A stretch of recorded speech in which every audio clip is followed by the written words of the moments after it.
What's up everyone? Welcome to another video. So we are going to do part 2 of the question and answer. Hopefully you guys enjoyed part 1. If you didn't, go check it out.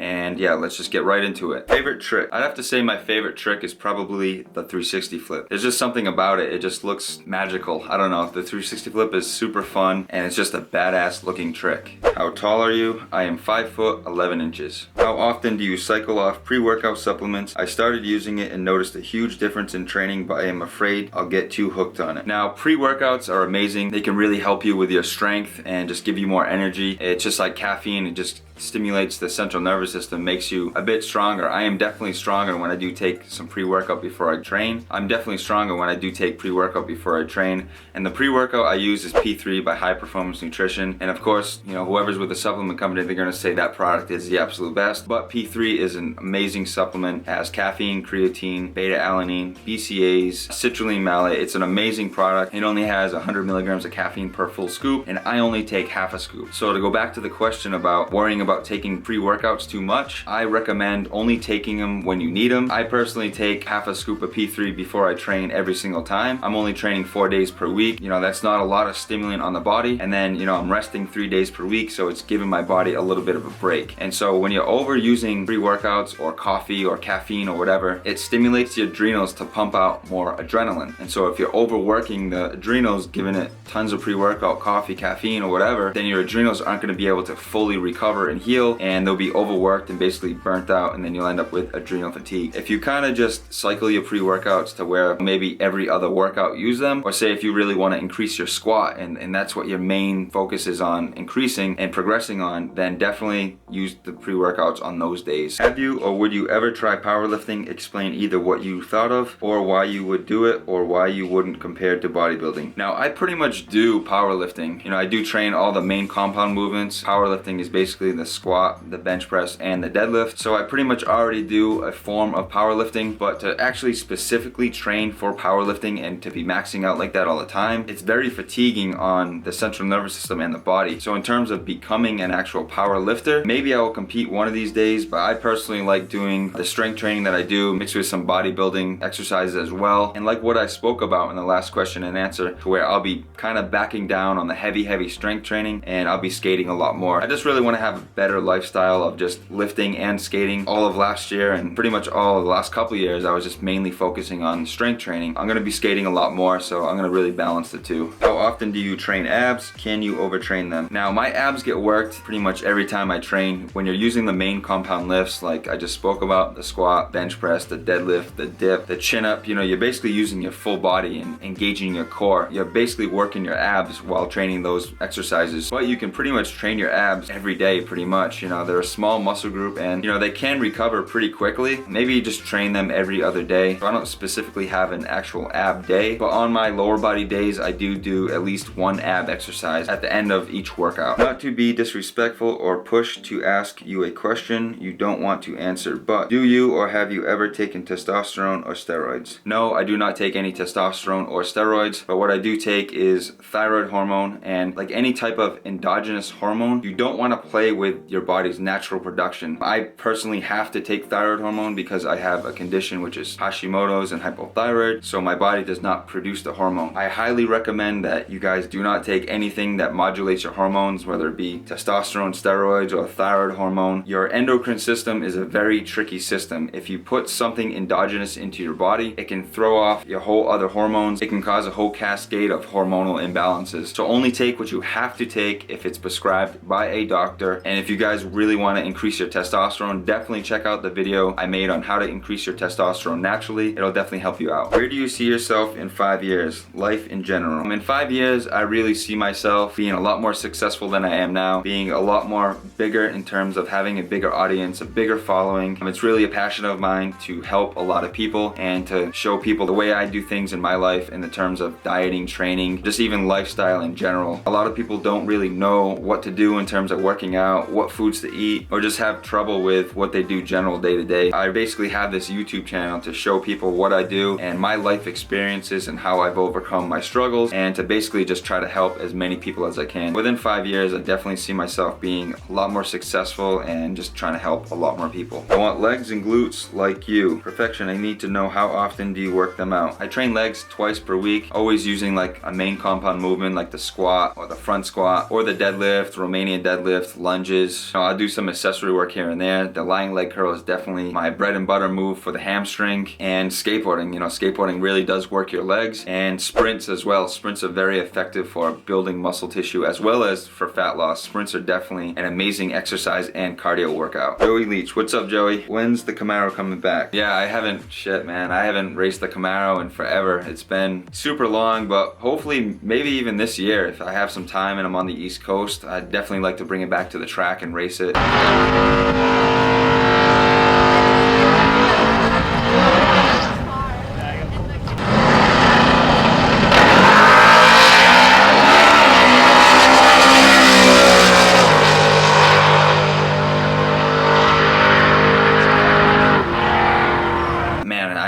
Drove it in forever and I really do miss it. It's still all together, it's ready to go. I just haven't had time, and it's pretty expensive to run an 8-second car at the track between nitrous, race fuel, entry fee to the track, food for the weekend. It's a big production, and I don't have like my big enclosed trailer with my Duramax diesel that I used to have. And man, I wish I could have all that back. And you know what? I'm gonna have it all back one of these days. I really miss just having like my truck with a trailer and everything's in it, all my tools, tons of nitrous bottles, race fuel, the car, the golf cart, the generator. Man, I had everything. It was really amazing. You never know what the future may bring, but hopefully this year I'll be back running it. Do you even lift? Sometimes. Do we ever expect a video part from you in the future? Yes, I definitely want to film a video part. I'm gonna be skating a lot more this year. I'm really looking forward to it. I'm already starting to feel better with fighting this Candida overgrowth that I have in my gut. So I'm feeling a lot more clear, just mental focus, mindset, everything is just getting better. And if it continues to get better and better and better, then I'm gonna be unstoppable.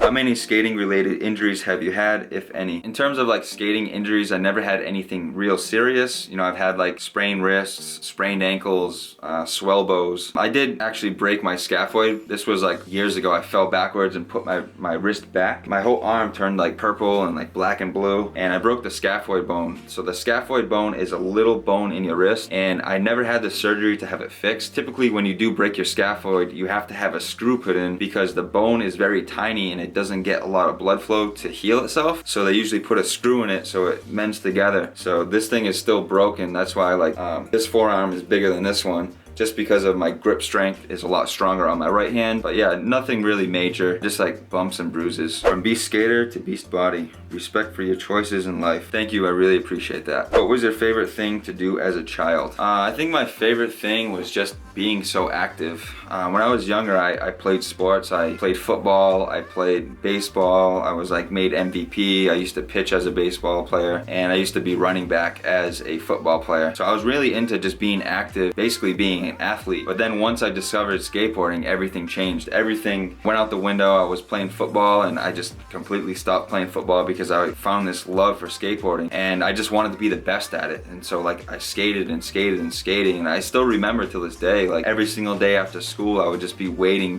for the bell to ring so I could get home, get my skateboard and go to the skate park and skate all day long. So I was just really addicted to being active and yeah, just being good at what I do. When will you make your way back into racing? Hopefully this year I'll be racing the Camaro. Maybe I'll even get like, if I have time, I don't know where I'm going to be. I might be in California, but if I'm over here, I'm gonna be wrenching on the BMW. I gotta get that motor swapped out, get the new one swapped in. That way I could be driving it this summer, and I'd like to bring the BMW to the track. Definitely wanna get the Camaro to the track too. Okay, so I have a tight torn labrum in my left shoulder. Are there workouts that I can do to avoid surgery and fix this by building strength? Now, I'm not a doctor, obviously, and I wouldn't go working out unless you have consent from your doctor too, because I don't know how serious the injury is, but I can't preach enough that diet is so key in terms of recovery and healing. And so I can't really say to go work out. Maybe do some mobility work so you keep the mobility, you know, doing some stretching and maybe just even some like band training with like light resistance just to keep some movement there so you don't kind of stiffen up. I would really talk to your doctor first and get the consent. Talking about lifting / bodybuilding, have you ever felt yourself slide, drop performance, strength, size, even with consistency? And if so, what did you do to correct course? Now, for me, I've never taken like a month or 2 months off of lifting. You know, I hear like, I'll see some of my friends or some people, you know, like, oh, I gotta get back in the gym. And it's like, they've taken like a month or 3 months or maybe even 6 months before they even went to the gym. I possibly can't do that. Like, I don't know why, but it's just, I'm so addicted to what I do in terms of this whole lifestyle. You know, I don't eat what I eat just to live. You know, I eat what I eat to fuel my performance and to get better and to get stronger. You know, I'm just really addicted to progressing. And if I'm not progressing, you know, what am I doing? And so in terms of like dropping strength and performance, I did kind of drop a little bit of strength and performance when I first started keto. But now that my body is adapting to using fat as a fuel source instead of glucose, my strength is definitely starting to come back. And I'm actually feeling a lot better. I mean, this could all be due to fixing the Candida issue that I have, just my mental mind state and just training. I'm looking forward to my training. And I feel like everything's kind of getting better. So yeah, I'm really addicted to what I do. So it's hard for me to take like weeks to months off at a time. What happened to Adio? Now, what happened to Adio was a company called Jardin. They own like a bunch of different companies like Mr. Coffee Makers, Coleman Camping Products. So they own a lot of different brands and companies. And so they bought Adio and basically wanted to try to just suck it dry and make tons of money. And so they made a lot of cuts and they changed up so much stuff. And so a lot of people just basically left. And so it was really shitty and hard because, you know, we had the best team. You know, it was the coolest dudes like Steve Nesser, Ed Salego, Danny Montoya, Kenny Anderson, Ernie Torres, Joey Brzezinski, Brian Sumner, Bam Margera, Jeremy Ray, Brian Brown, Ryan Bobier. Like, we just had the coolest team, man. Like, we had so much fun. Every trip was just laughs and blast, and like I couldn't wait to go on like every Adio trip because they were just so damn fun. So they basically bought them out, tried to make tons of cuts, and everything just fell apart. So yeah, it was really sad to see it all fall apart. My question is, how long it takes to see six-pack? You are in first cut and your starting point was 32% body fat. Thank you. Now this really depends because people store body fat differently. Like when I'm bulking and I'm, you know, up to like say like 15, 16, maybe even close to 20% body fat, I still somewhat kind of have abs because I hold the majority of my body fat on my lower back, my glutes and upper thigh area. And it really depends where your body likes to let go of the fat first. You know, many people's face leans out first and many people's upper body will lean out first, or some people's legs will really lean out first, and some it could be their abs first. It really depends. But the most important thing for dieting is to be very consistent and be very patient. It takes time. I know it can be frustrating because you're not really seeing the results, but definitely take progress pictures, and after 4, 5, 6, you know, weeks, you know, you can see the changes and the difference. They might be very small, but being very consistent and patient, you will have great results and those abs will pop. All right, the last and final question. Is it possible to stay in shape just skating and lifting 1 or 2 days a week? I'm a skateboarder and find that lifting often and skating burns my body too much. What are your thoughts on what it takes to get in phenomenal shape while enjoying the process? Thanks. Now, when it comes to getting in shape, you can work out all you want, but if your diet is not in check, you will not have optimal results. So you could train 1 to 2 times a week and have great results. You know, obviously training a little more frequently would be optimal, but you can still have great results. Training anywhere from 2 to 4 times per week is optimal. You could split that up with your skating and your working out, but definitely try to get in the gym at least 2 times per week, you know, focusing on the main compound movements like the squat, the bench press, the deadlift, the overhead press, the chin up, the dip. These are all main compound movements and you're gonna get the best bang from your buck. It'll minimize the gym time and you'll be getting a lot of work done in a short amount of time. And definitely keep your calories in check and eat a very balanced diet. I don't know if you guys have saw my How to Get Started series. I did a full series. It's a 3-part video showing you guys how to get started at working out. It shows you all the right exercises to do. I give you a sample workout plan with the sets and reps to do, as well as breaking down nutrition for you, telling you guys what to eat, giving you a sample meal plan, and also giving you a guideline to supplementation. Now, you guys don't need supplements. You know, a lot of people watched that supplementation video. A few people disliked it, and in the comments, they were just kind of talking bullshit about supplements. And I basically stated in that video that you do not need any supplements at all, but I'm just sharing with you guys what supplements are beneficial and what supplements I find to be effective. So there you have it, guys. There's all the questions answered. I just want to say thank you again to everybody that follows me on Instagram and left a comment on my post for the Q&A. And so many of you you guys probably don't follow me on Instagram, but if you don't, definitely follow me so you don't miss the next Q&A for Instagram. But now that we are here on YouTube, leave your question down below for the next question and answer. So alright guys, that's it. Thank you guys for watching and stay tuned for the next video.